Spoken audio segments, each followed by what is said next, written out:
नमस्कार. आज मी आलो आहे Ulwe. To be very specific Baman Dongri नावाचा हा भाग आहे आणि जिथे L&T सिडको करता कन्स्ट्रक्शन्स करते आहे. त्यामुळे त्यांच्या ऑफिसमध्ये जाण्याकरता आज मला मिळालं आणि त्यांचं एक छोटंसं पार्किंग स्पेसमध्ये जागा, ऑफिस मोठं आहे आतनं, त्या जागेत ते आहेत आणि परिसर अतिशय चांगला वाटला.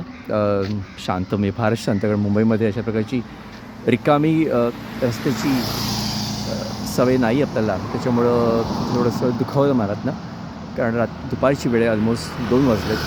रस्त्यावरती तुरळक अशीच वाहतूक आहे आणि स्टेशनही जवळ आहे. खूप मला चांगलं वाटलं ते बघूनही, कारण नेमकं मी गाडी घेऊन आलो आहे, पण स्टेशन जवळ होतं इकडे आणि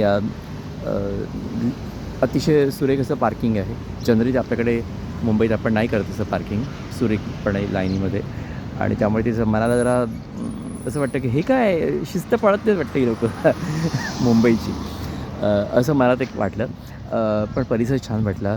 नवीन कन्स्ट्रक्शन येत आहेत. ही आपण बघतो ती सिडकोची आधीची वसाहत आहे, जी मला वाटतं ऑलमोस्ट 10 वर्षापूर्वी वगैरे बांधलेली असेल, आणि नवीन कन्स्ट्रक्शन्स येत आहेत. नवीन कन्स्ट्रक्शन अर्थातच नव्याचं नवलाई असते, त्याच्यामुळे ती बिल्डिंग सुंदरच दिसत आहेत. ती बघा लांब कुठेतरी असं तुम्हाला दिसत आहेत की नवीन नवीन कन्स्ट्रक्शन्स, सुरेल अशा बिल्डिंग अशा दिसत आहेत.